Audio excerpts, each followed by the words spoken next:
할렐루야. 2022년 6월 21일 화요일 아침 기도회를 시작하겠습니다. 오늘도 주님의 귀한 말씀을 함께 묵상하고 또 함께 기도함으로 복된 하루를 시작하는 우리 성도님들 되시기 바랍니다. 오늘 하나님의 말씀은 구약성경 사무엘상 28장 3절부터 25절까지의 말씀입니다. 사무엘이 죽었으므로 온 이스라엘이 그를 두고 슬피 울며 그의 고향 라마에 장사하였고 사울은 신접한 자와 박수를 그 땅에서 쫓아내었더라. 블레셋 사람들이 모여 수넴에 이르러 진침해 사울이 온 이스라엘을 모아 길보아에 진쳤더니 사울이 블레셋 사람들의 군대를 보고 두려워서 그의 마음이 크게 떨린지라. 사울이 여호와께 묻자오되 여호와께서 꿈으로도 우림으로도 선지자로도 그에게 대답하지 아니하시므로 사울이 그의 신하들에게 이르되 나를 위하여 신접한 여인을 찾으라. 내가 그리로 가서 그에게 물으리라 하니 그의 신하들이 그에게 이르되 보소서 엔돌에 신접한 여인이 있나이다. 사울이 다른 옷을 입어 변장하고 두 사람과 함께 갈새 그들이 밤에 그 여인에게 이르러서는 사울이 이르되 청하노니 나를 위하여 신접한 술법으로 내가 네게 말하는 사람을 불러 올리라 하니 여인이 그에게 이르되 내가 사울이 행한 일 곧 그가 신접한 자와 박수를 이 땅에서 멸절시켰음을 아나니 네가 어찌하여 내 생명에 올무를 놓아 나를 죽게 하려느냐 하는지라. 사울이 여호와의 이름으로 그에게 맹세하여 이르되 여호와께서 살아계심을 두고 맹세하노니 네가 이 일로는 벌을 당하지 아니하리라 하니 여인이 이르되 내가 누구를 네게로 불러 올리랴 하니 사울이 이르되 사무엘을 불러 올리라 하는지라. 여인이 사무엘을 보고 큰 소리로 외치며 사울에게 말하여 이르되 당신이 어찌하여 나를 속이셨나이까. 당신이 사울이시니이다. 왕이 그에게 이르되 두려워하지 말라. 네가 무엇을 보았느냐 하니 여인이 사울에게 이르되 네가 영이 땅에서 올라오는 것을 보았나이다 하는지라. 사울이 그에게 이르되 그의 모양이 어떠하냐 하니 그가 이르되 한 노인이 올라오는데 그가 겉옷을 입었나이다 하더라. 사울이 그가 사무엘인 줄 알고 그의 얼굴을 땅에 대고 절하니라. 사무엘이 사울에게 이르되 네가 어찌하여 나를 불러 올려서 나를 성가시게 하느냐 하니 사울이 대답하되 나는 심히 다급하니이다. 블레셋 사람들은 나를 향하여 군대를 일으켰고 하나님은 나를 떠나서 다시는 선지자로도 꿈으로도 내게 대답하지 아니하시기로 내가 행할 일을 알아보려고 당신을 불러 올렸나이다 하더라. 사무엘이 이르되 여호와께서 너를 떠나 네 대적이 되셨거늘 네가 어찌하여 내게 묻느냐. 여호와께서 나를 통하여 말씀하신 대로 네게 행하사 나라를 네 손에서 떼어 네 이웃 다윗에게 주셨느니라. 네가 여호와의 목소리를 순종하지 아니하고 그의 진노를 아말렉에게 쏟지 아니하였으므로 여호와께서 오늘 이 일을 네게 행하셨고 여호와께서 이스라엘을 너와 함께 블레셋 사람들의 손에 넘기시리니 내일 너와 네 아들들이 나와 함께 있으리라. 여호와께서 또 이스라엘 군대를 블레셋 사람들의 손에 넘기시리라 하는지라. 사울이 갑자기 땅에 완전히 엎드러지니 이는 사무엘의 말로 말미암아 심히 두려워하며 또 그의 기력이 다하였으니 이는 그가 하루 밤낮을 음식을 먹지 못하였음이니라. 그 여인이 사울에게 이르러 그가 심히 고통당함을 보고 그에게 이르되 여종이 왕의 말씀을 듣고 내 생명을 아끼지 아니하고 왕이 내게 이르신 말씀을 순종하였사오니 그런즉 청하건대 이제 당신도 여종의 말을 들으사 내가 왕 앞에 한 조각 떡을 드리게 하시고 왕은 잡수시고 길 가실 때에 기력을 얻으소서 하니 사울이 거절하여 이르되 내가 먹지 아니하겠노라 하니라. 그의 신하들과 여인이 강권하매 그들의 말을 듣고 땅에서 일어나 침상에 앉으니라. 여인의 집에 살찐 송아지가 있으므로 그것을 급히 잡고 가루를 가져다가 뭉쳐 무교병을 만들고 구워서 사울 앞에와 그의 신하들 앞에 내놓으니 그들이 먹고 일어나서 그 밤에 가니라. 아멘. 오늘 본문에서 사울왕은 심각한 위기에 빠지게 됩니다. 커다란 블레셋의 세력이 몰려오는데 이 전쟁을 어떻게 수행해야 할 것인지 하나님께 아무리 구하고 구해도 하나님께서 뜻을 보여주시지 않는 거죠. 사울은 너무나 두렵고 초조함 가운데 불안 속에 쌓이게 됩니다. 사울이 정신적으로 의지하고 따르던 사무엘 선지자도 죽어서 없고 또 사울 스스로도 극복할 수 있는 내면의 어떤 신앙적인 아무런 준비도 되어 있지 못한 상황이죠. 더더군다나 하나님과의 관계는 완전히 나락 가운데 빠져 있습니다. 사울은 결국 하나님께서 가장 싫어하시는 방법을 선택하는데요.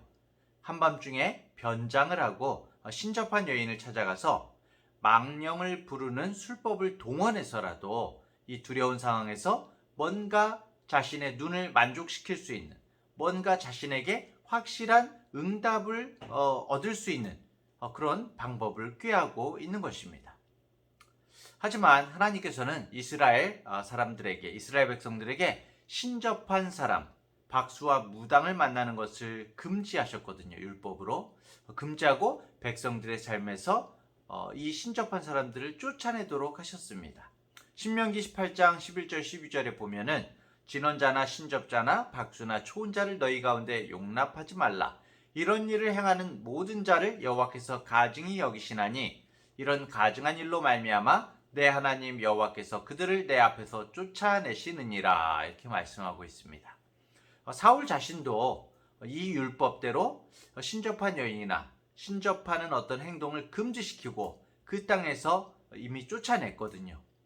근데 자신이 어떻습니까? 위기에 닥치니까 자신이 마음 가운데 막 이번에는 그런 방법이라도 사용하려는 이런 이율배반적인 그런 모습을 보여주고 있는 것입니다. 잘못된 일인 줄 알면서도 두려움 때문에 이런 방법, 저런 방법을 다 써보려는 것이 바로 인간의 부족한 모습이죠. 인간의 연약함입니다. 하지만 하지 말아야 할 것들로 문제를 해결하려다가는 더 큰 어려움을 당하게 되는 것이죠. 우리가 위기에 처했을 때 그것은 정말 하나님께 더욱 가까이 우리가 다가가야 하는, 하나님과의 관계를 회복해야 되는 주님의 어떻게 보면 사인인 것이거든요. 우리가 위기에서 벗어날 수 있는 방법은 정말 하나님을 더욱 가까이 하고 하나님과의 관계를 회복하려고 노력하는 데 있는 것입니다. 지금 사울이 해야 할 것이 무엇입니까? 사실 신접한 사람을 만나는 것입니까? 사울이 진짜 해야 할 일은 하나님께 자복하고 진심으로 회개하면서 주님의 은혜를 구해야 하는 것이거든요. 근데 사울은 아직도 자기 자신의 생각에 머물러서 자기 소견에 옳은 대로 행하고 있는 것입니다. 이방 블레셋의 침략이라는 위기를 극복하기 위해서 신접한 여인을 찾아갔다는 것은 사울의 마음이 하나님께 있는 것이 아니라 세상 가운데 있음을 우리에게 보여주고 있는 것입니다. 사울이 신접한 자를 찾아갔죠. 그러니까 오히려 이 신접한 여인이 자신은 이스라엘의 율법이 금지한 일을 하지 않겠다. 사울 왕이 금지한 일을 하지 않겠다라고 그렇게 이야기를 합니다. 그런데 사울은 이 나라의 법을 어겨서라도 자신의 욕망을 채우려고 하고 있습니다. 사울이 신접한 여인에게 법을 어겨도 좋다 이렇게 말하는 것은 어떻게 보면 자신이 왕이니까 이 나라의 왕이 자신이 왕이기 때문에 자신 멋대로 자신은 율법을 어겨도 된다고 생각하고 있는 것 같습니다. 자신은 왕이기 때문에 어떤 국법의 통제를 받지 않아도 된다고 생각하는 그런 모습이죠. 이것은 사울의 굉장히 큰 착각이었습니다. 사울은 맨 처음에 무슨 일부터 틀어졌죠? 하나님과 아말렉을 진멸하라는 하나님의 명령을 어겼기 때문에 하나님과의 관계가 틀어졌죠. 그런데 여전히 끝까지 사울은 하나님의 말씀을 지키지 않고 있습니다. 순종하지 못하고 있는 것이죠. 자, 마지막으로 이 본문에 나타나는 사무엘의 망령에 대해서 우리 성도님들이 이리 생각하고 저리 생각하는 그런 경우들이 있는데 이 사무엘의 망령이 진짜 사무엘인가? 진짜 홀령을 불러내는 것이 이게 가능한가? 이렇게 이제 이야기들을 많이 하십니다. 하지만 성경적으로 우리가 살펴볼 때에 이 본문의 견해는 옳지가 않습니다.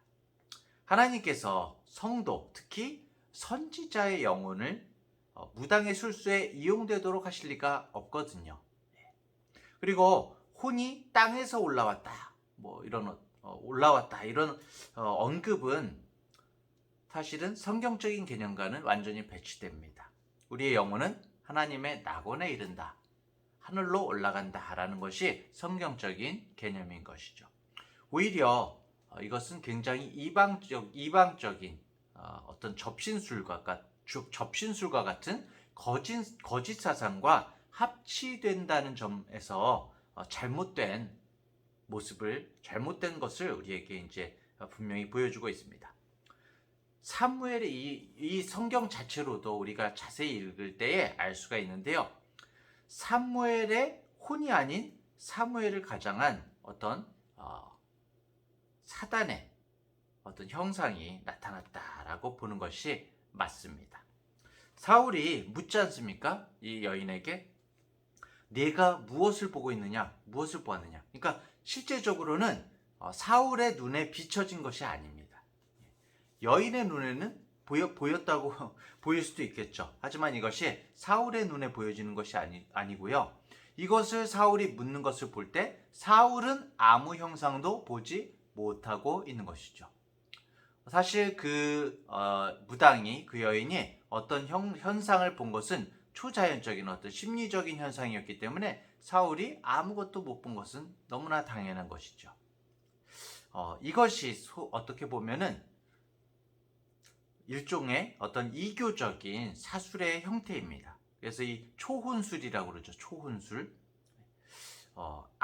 초혼술이라는 것은 악령의 역사이고 사단의 속임수입니다. 접신이라고 하죠. 그러니까 결국에는 이것이 사무엘의 혼이 직접적으로 나타난 것이 아니라 접신을 했다. 마치 여인이 자신의 입으로 사무엘의 흉내를 내면서 사무엘의 말을 한 것이죠. 그렇기 때문에 사무엘의 형체를 입고 나타난 사단적인 어떤 유령의 모습으로 보아야 하는 것입니다. 사울이 그 모양이 어떠하냐 이렇게 물어보는 것. 무당이 실제로 사무엘의 형상을 보았는지의 여부를 사울 자신도 확인을 하고 있어요. 사울은 무당이 사무엘을 봤다는 언급에 대해서 어떤 스스로도 일말의 의심을 갖고 있었던 것 같습니다. 사랑하는 대학교의 성도 여러분, 오늘 우리들은 어떻습니까? 우리에게도 위기는 찾아옵니다. 위기를 경험하지 않는 사람은 아무도 없습니다. 하지만 그 위기의 순간에 정말 중요한 것은 하나님의 은혜를 사모하는 자와 그렇지 않은 자의 결말은 완전히 다르다는 것입니다. 다윗도 위기가 찾아왔지만 하나님의 은혜를 사모하고 주님 앞에 회개함으로 그 위기를 극복합니다. 하지만 사울은 위기의 순간에 하나님의 은혜를 사모하지 않았죠. 믿음은 위기의 순간에 나타나는 것입니다. 하나님의 은혜가 없이는 단 한순간도 우리들은 살 수 없는 부족한 존재임을 항상 기억하면서 주님 앞에 우리 자신의 부족함을 오늘도 구하고 주님의 은혜를 구하며 하루하루 나아가는 우리 성도님들 되시기를 간절히 축원합니다. 기도하겠습니다. 주님, 이 아침에도 말씀으로 우리의 발걸음을 인도해 주시니 감사합니다. 세상을 사는 것 자체가 위기인 우리의 인생을 오직 하나님의 은혜를 사모함으로 나아갈 수 있도록 주여 인도해 주시옵소서. 나 혼자 살 수 있다는 이 교만한 마음을 버리고 오직 하나님의 은혜 안에서 살 수 있음을 날마다 고백하게 하여 주옵소서. 오늘도 우리 앞에 닥친 문제들의 이 현상에 두려워하지 않게 해주시고 문제의 근원을 바로 보게 하시며 하나님께만 소망을 두며 하나님과 더욱 가까이 나아가는 믿음을 허락하여 주옵소서. 다윗을 보호하셨던 주님, 우리도 주님의 보호 안에 있기를 원합니다. 힘들고 어려운 상황 속에서도 주님의 은혜를 입는 사람이 되게 하여 주옵소서. 감사드리며 예수님의 이름으로 기도합니다. 아멘.